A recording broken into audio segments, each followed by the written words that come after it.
Hey everybody, welcome back in the shed. I'm Troy Shaw, and with me is Dave Griffiths with another weather report.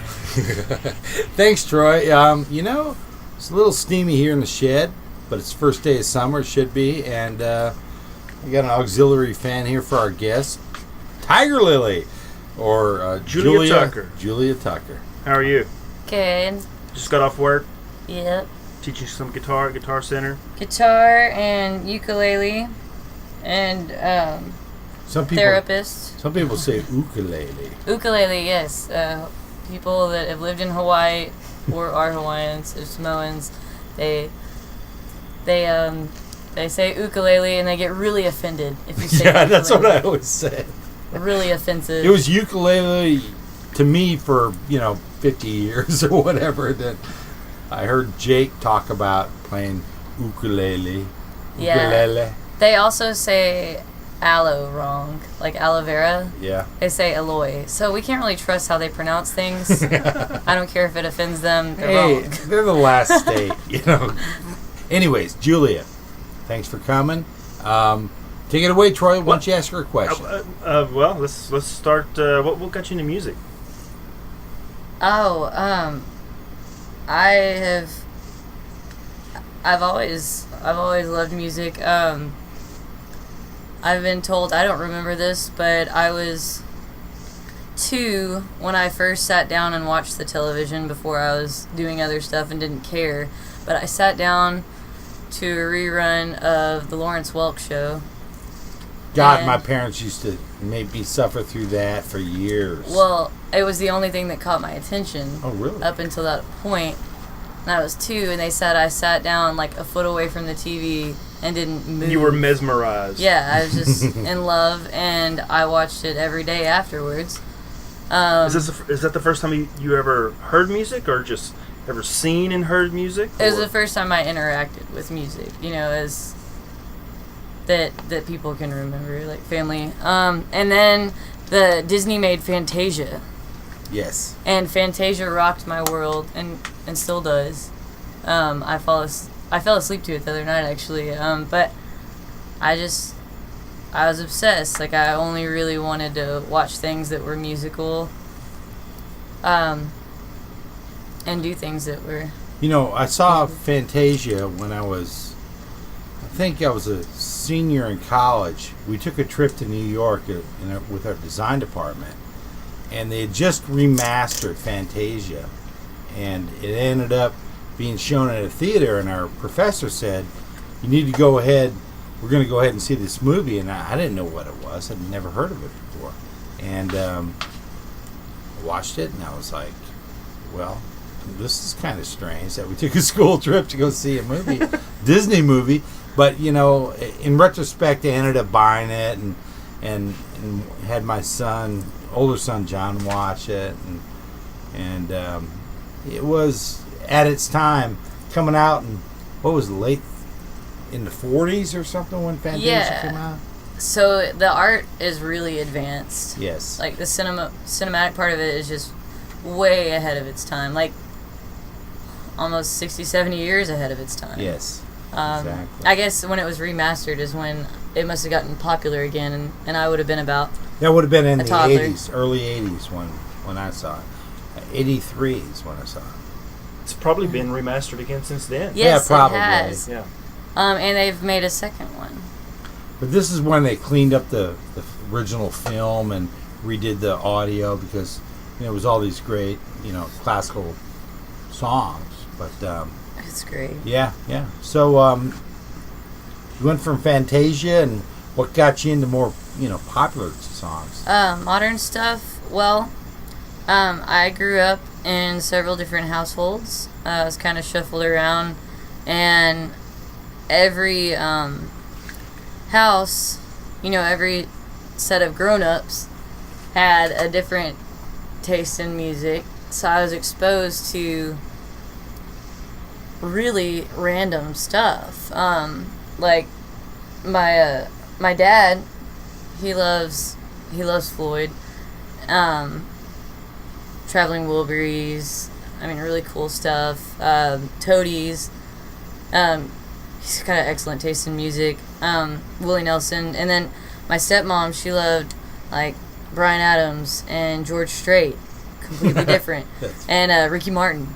My mother, however, listened to the Bee Gees, Bread, and like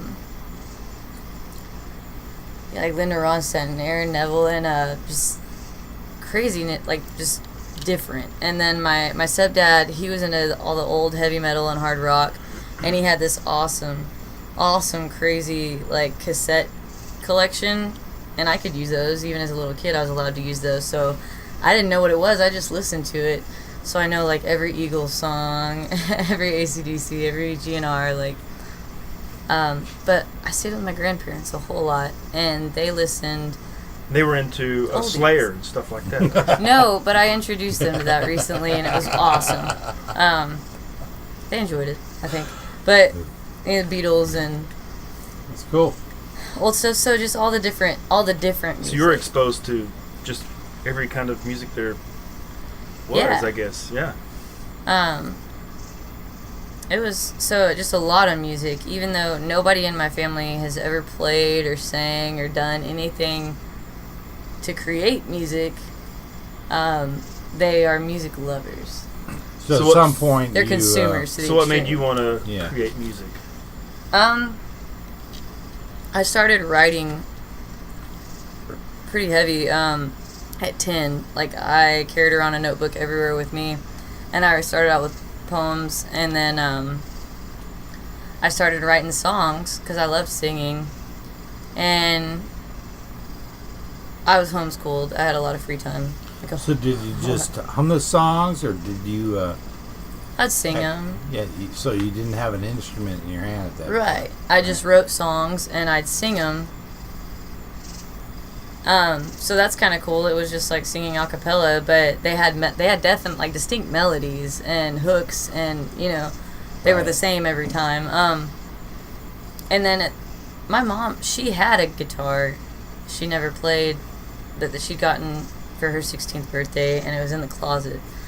And I was 13, and I didn't have anything that made me special. I was really awkward. I was really ugly, not athletic, like super clumsy, not very talented in any way. There was nothing, and I was smart, but I wasn't a genius. There was nothing that made me, I didn't have a thing, like everybody had a thing. Gymnastics, cheerleading, sports. But you were homeschooled, so you weren't really interacting with a lot of other kids, too. I was. Oh, you were? Yeah, I was extremely social. Because all the different households that I lived in, that's 3 different neighborhoods. And then all my, they're my parents' friends' kids, and like. Okay. Where were you living at this time? My mom lived, when I was at my mom's house, that was in, outside of Killeen in the country, in the hill country. My dad lived and lives in China Springs, so I went there twice a month, and then I was with my grandparents in Axtell a lot. So you're from this area? Yes. I was born in Waco. Okay, cool. At Hillcrest? Yeah. You knew who else was born at Hillcrest? Steve Martin. Steve Martin. Was he really? Yeah. He's a hell of a banjo player. Dave was there the day he was born. Remember that, Dave? Yeah. What? My son Miles was born there, too. And I believe Billy Payne from Little Feat was born there. I'm not familiar. That's a shame. I'm not that cool. So you found your mom's guitar. Did you pick it up? Did you try to play it? Did you take lessons? Where did you go from there?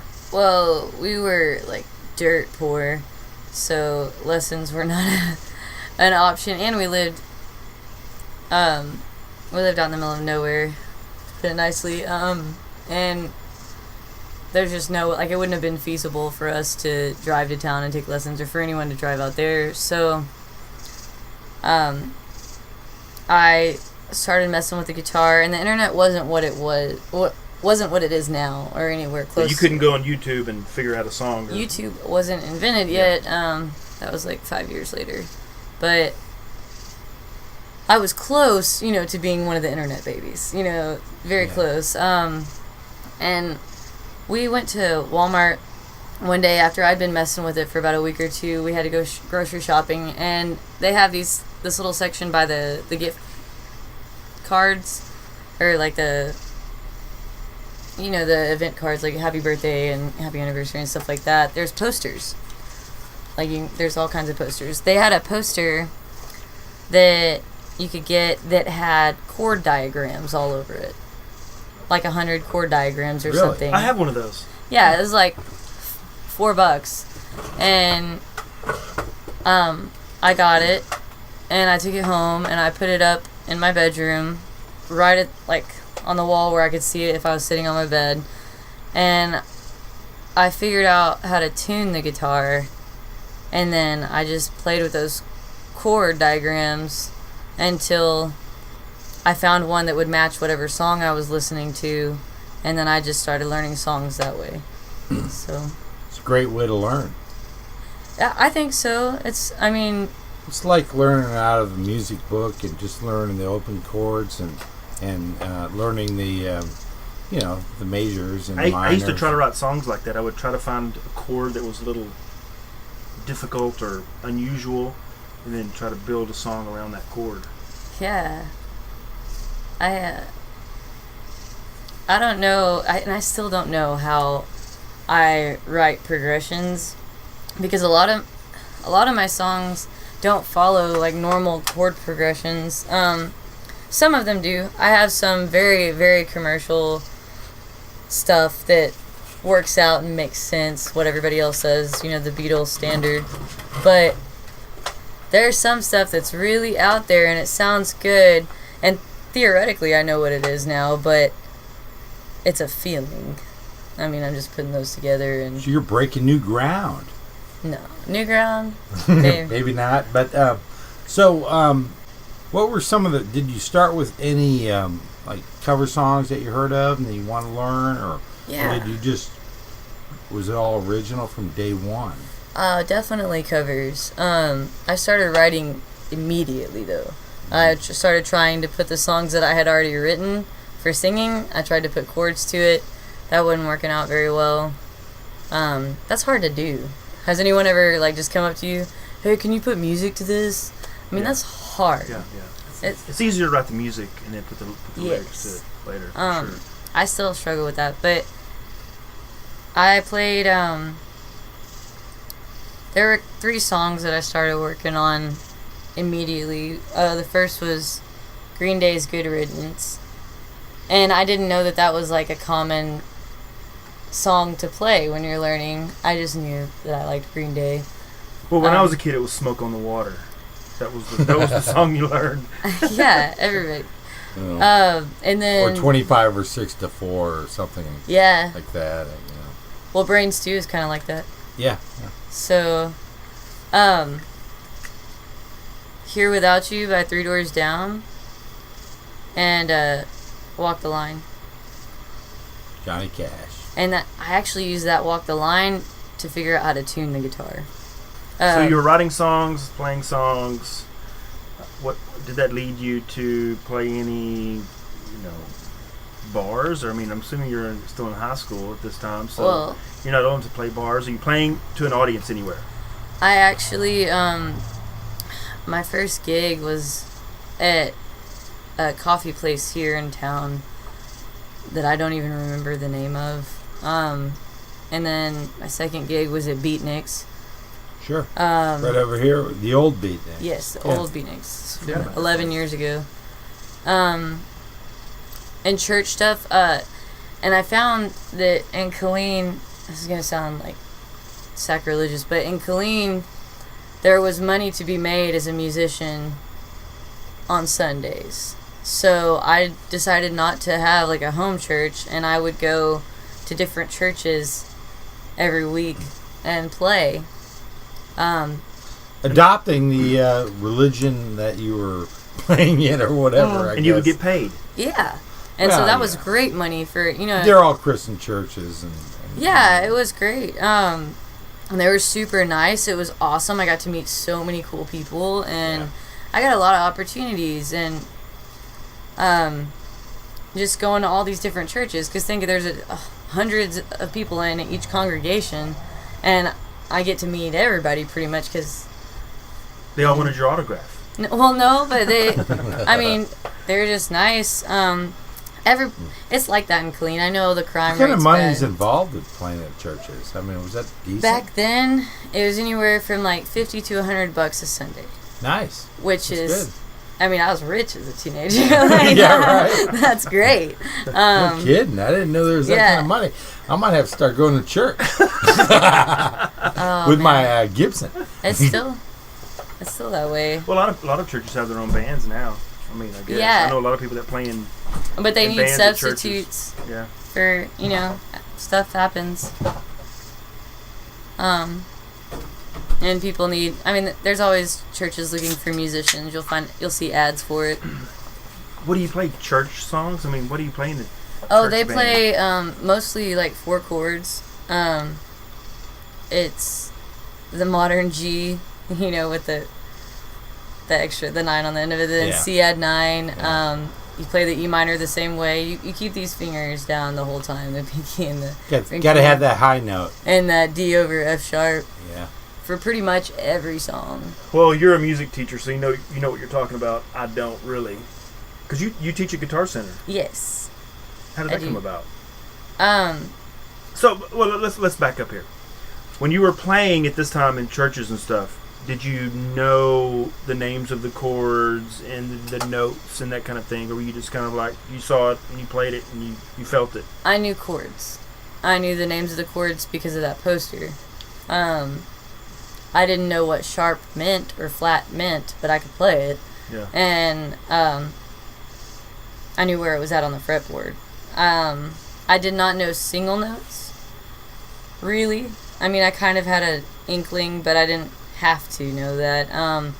Most of what I did that was single notes, because I did a ton of finger picking. I didn't use a pick until last year. So, and that was probably the country thing, just not knowing any better. Like, instead of strumming, because I had no rhythm, I finger picked everything. So, Well, that's harder. not to me though.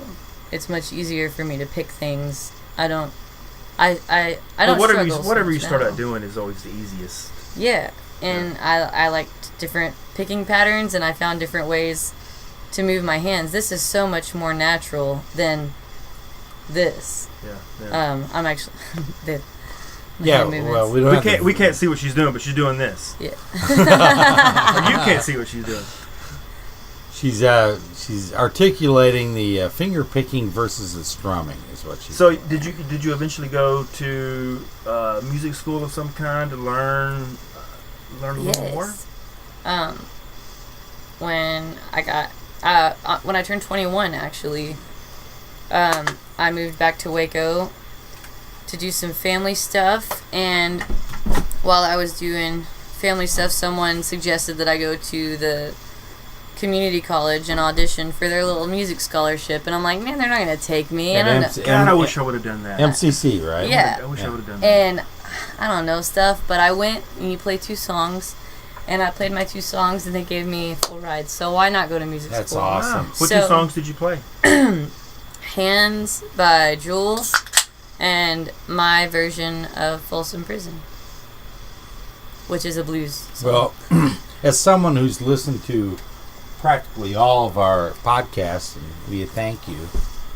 You know how many MCC alumni have been through this shed. Yeah. It's really It always makes me pretty feel amazing. warm and fuzzy just a little bit. Yeah, no, I mean, and a lot of people probably don't realize how renowned that program is, and we Oh keep my talking gosh. about it, but the It's amount of awesome. musicians that have moved through that program, and then people that have actually made a living and are still doing it today is pretty phenomenal for it being a community college in Waco.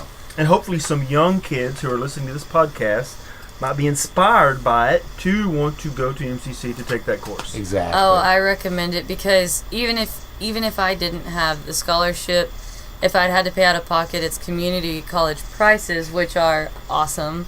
But the level of education that you get in that program, specifically,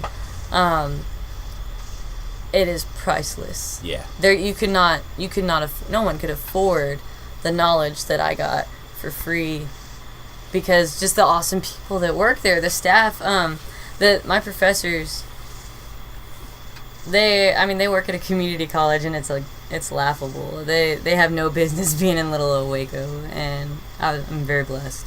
So let's get her a light. We'll get her a lot, and then we will turn on the light and have you play a song for us. What do you think? Yeah, that's fine. So, I'm gonna play y'all a song I wrote, I started it a couple years ago, and I did the intro on a banjo, and the chord progression on a banjo, and then, I wanted to play it for a friend at a party, and I had to figure out how to convert that to guitar, and I liked it better, because the banjo is the devil's instrument.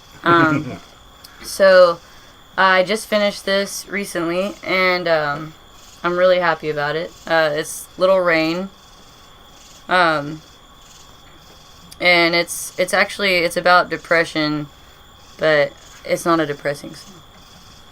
Good. So this is Little Rain.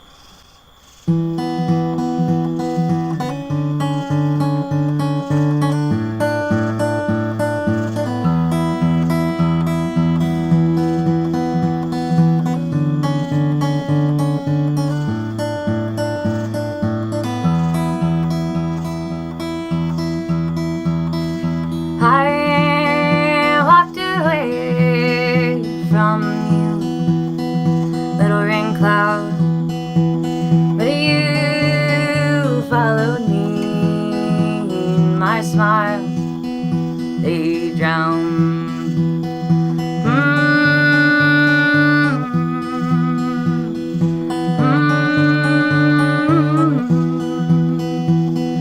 I sat by the sea, it was calm, calming me down, and the tide came rushing in, and it made this sound.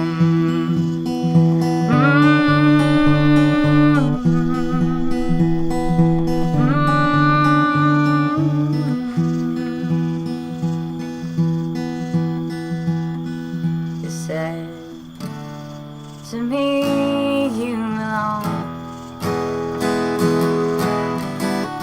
and with me you'll remain. Doesn't matter if you choose to do right or if you choose to do wrong, babe.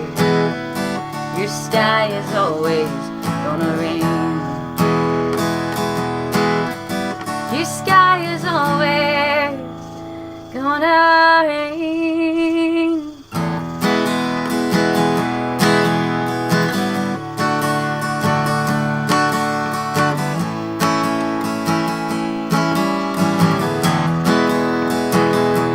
I said no, I don't think no, no, it can't rain forever. Ooh, but if it does, I'm gonna learn how to swim, and you're just gonna be a little bit of bad weather. 'Cause to me you belong, and with me you'll remain. Doesn't matter if you choose to do right or if you choose to do wrong, babe. Oh, your sky is always gonna rain. Your sky is always gonna rain.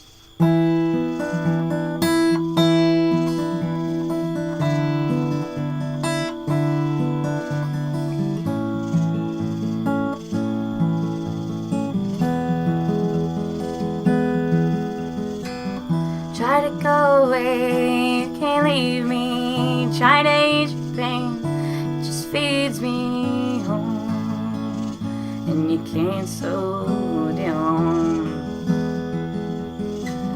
Try and walk away, you can't leave me. Try to ease your pain, it just feeds me home.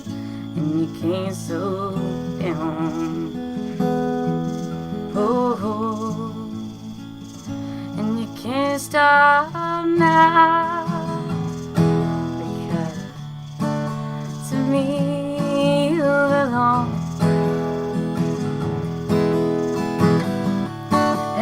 Me, you'll remain.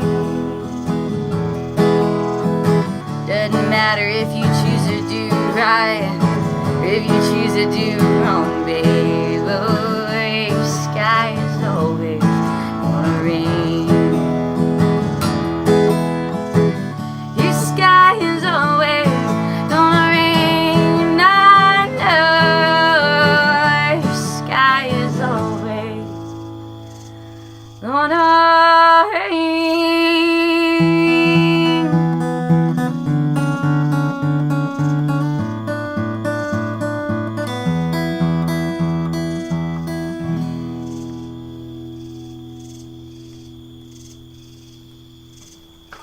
Nice. Thank you. Nice song. Very nice. Thank you. So you said the inspiration for that song was...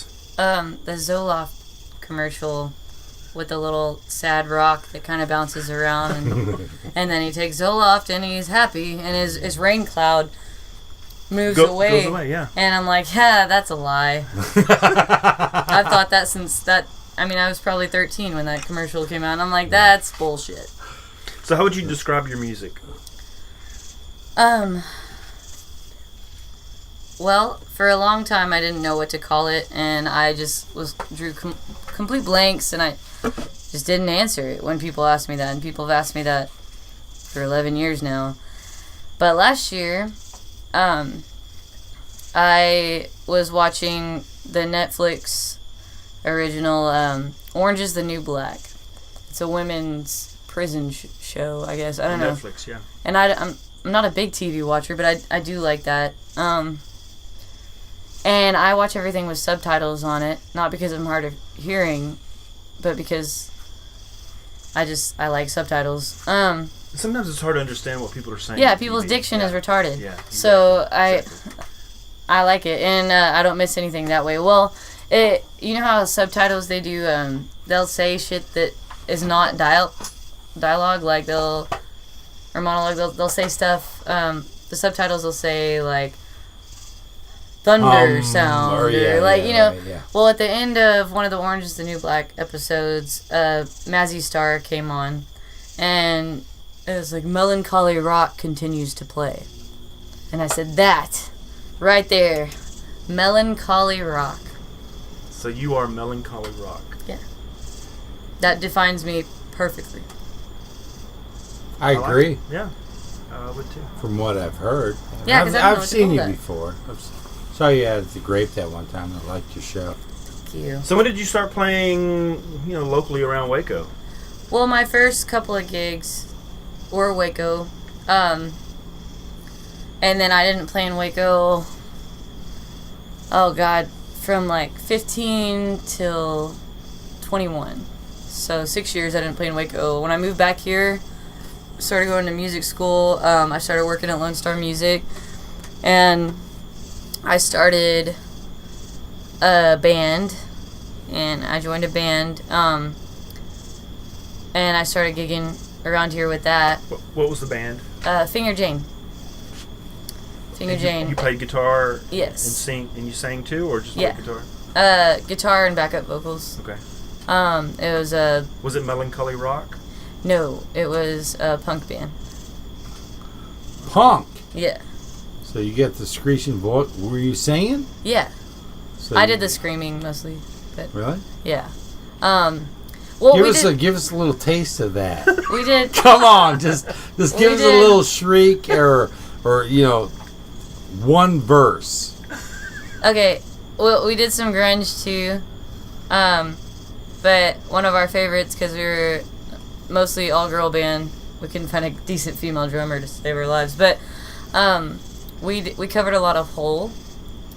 Yeah. And my Courtney. Yeah. Courtney, bitch.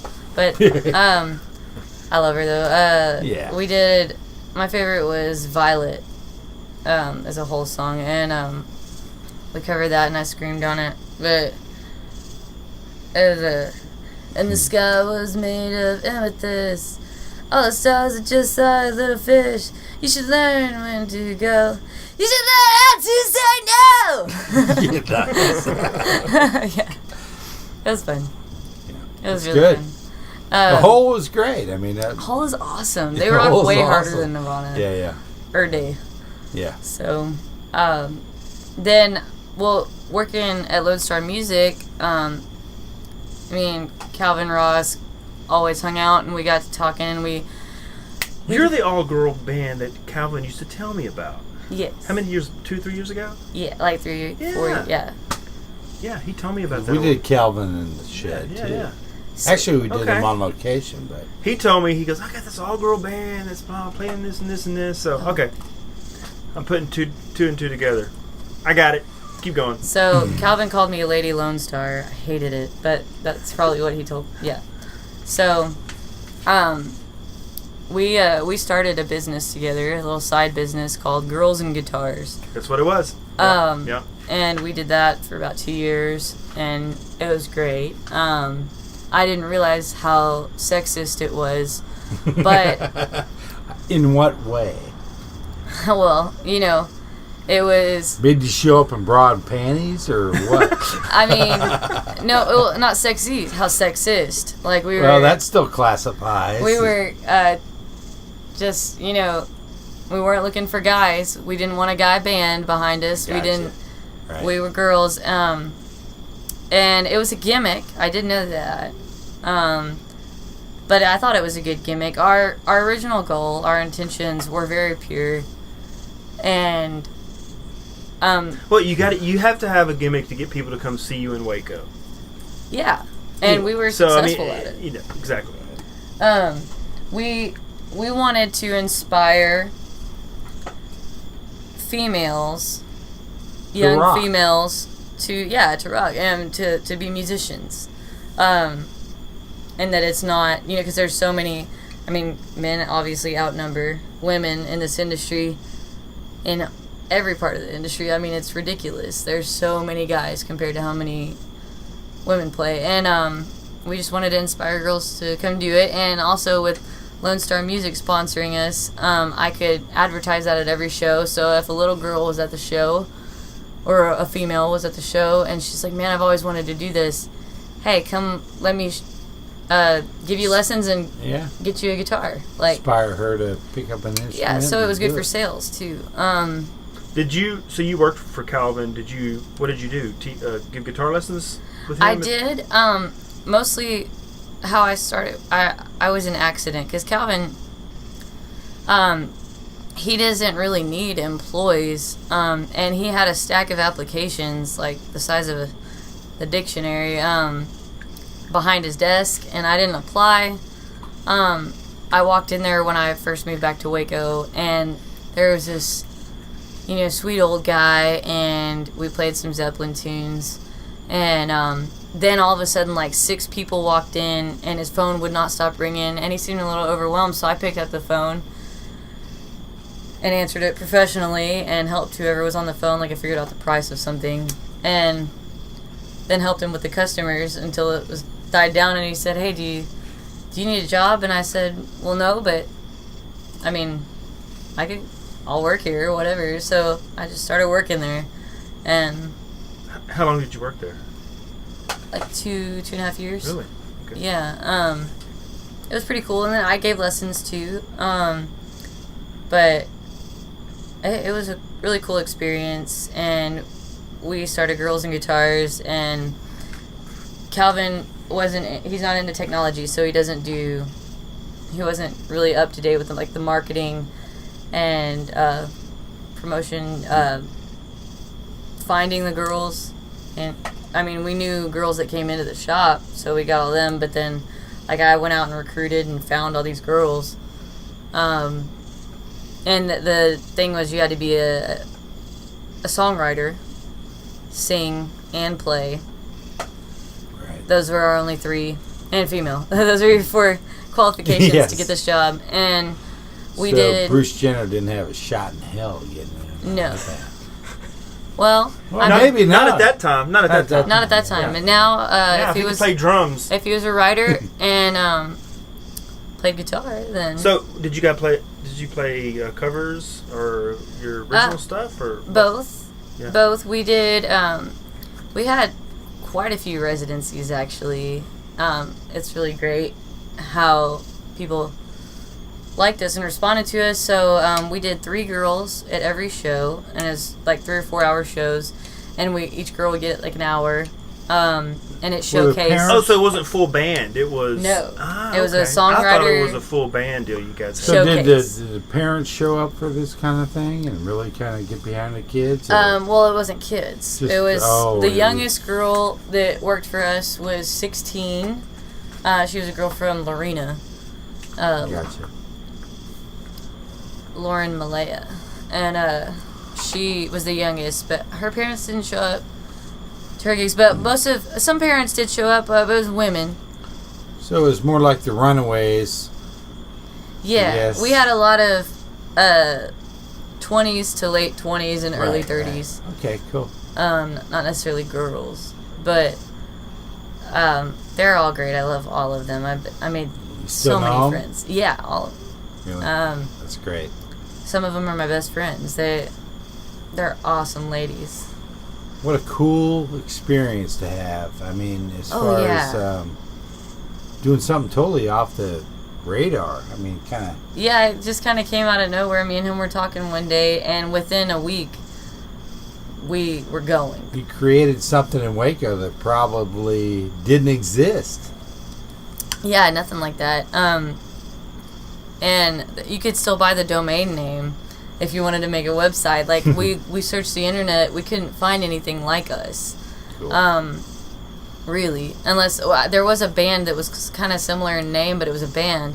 There's no kind of singer-songwriter showcase that does that, like, to the full extent, like we did. What was probably the coolest thing you did in that era when you were doing that? I mean, did you get to play a big gig and it was like a showcase, or was it just, you know? My favorite thing was our residency at Treff's, which Right. is now Halftime, but before Treff's was a 6-Shooter Junction. Yeah. Yep. Had a And big room upstairs. yeah, we played upstairs, and Charlie Brown was our sound guy. Yeah. Charlie Brown. And You know Charlie Charlie- Brown? You know Charlie Brown, do you? Yeah.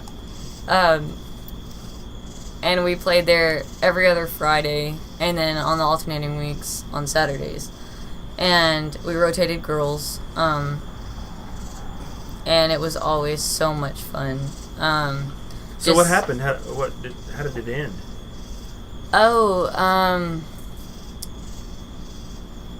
Well, I guess, Just fizzled out?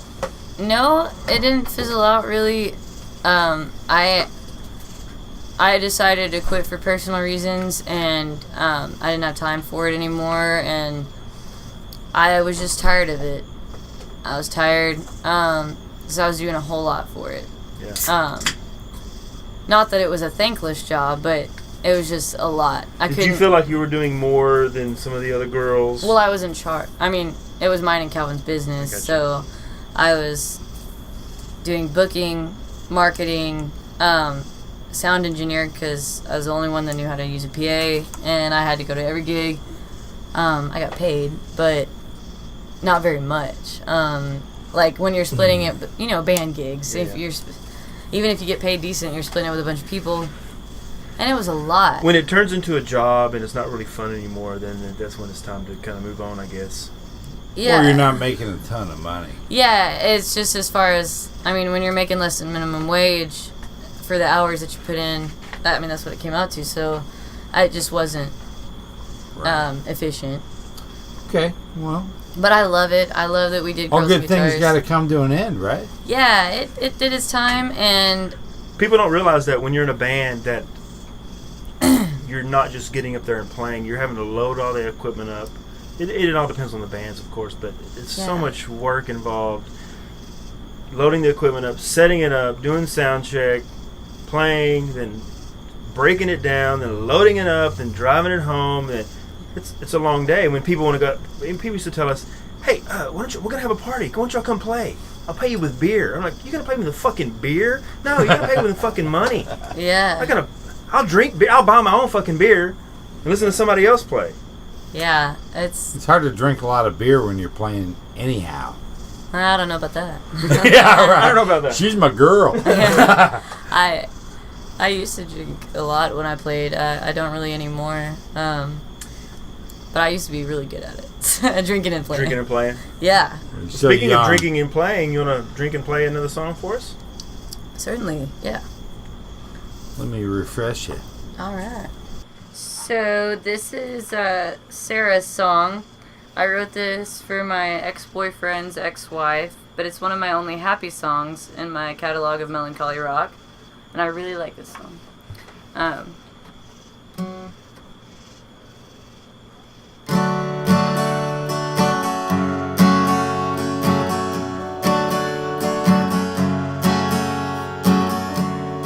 Keep on running, girl. Keep on driving away from all your problems, away from all the things. You can face this tomorrow. You don't need any more sorrow today. Run away, yeah, yeah. Don't regret it, you girl. You're just as sad right now. Sound aesthetic, but it I have to do, darling. You can face the music or just play out the tune, baby. Run away, run away. Life gets scary, girl. If you get wary, you can fall apart today. You won't always be this way, yeah. Don't regret it, girl. You're just as sad right now. Sound aesthetic, but it I have to do, darling. You can face the music or just play out a tune, baby. Run away, run away. Well, I'm not saying that you can run forever. Just take some time to get your head together. Don't regret it, girl. You're just as sad right now. Sound aesthetic, but it I have to do, darling. You can face the music or just play out a tune, baby. Run away, run away, run away. Oh, run, run, run, run, run.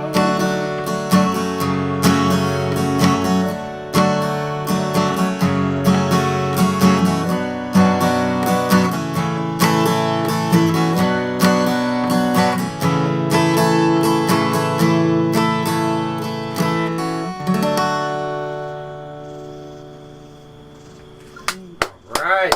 TigerLily. All right, well, Julia Tucker or TigerLily, whatever you want to go by today. Nicely done. Beautiful stuff. We want to thank you for Thank being you. on the show, and hope you enjoyed it. I did. It was awesome. Thanks for being here, and we'll see everybody next time in the shed.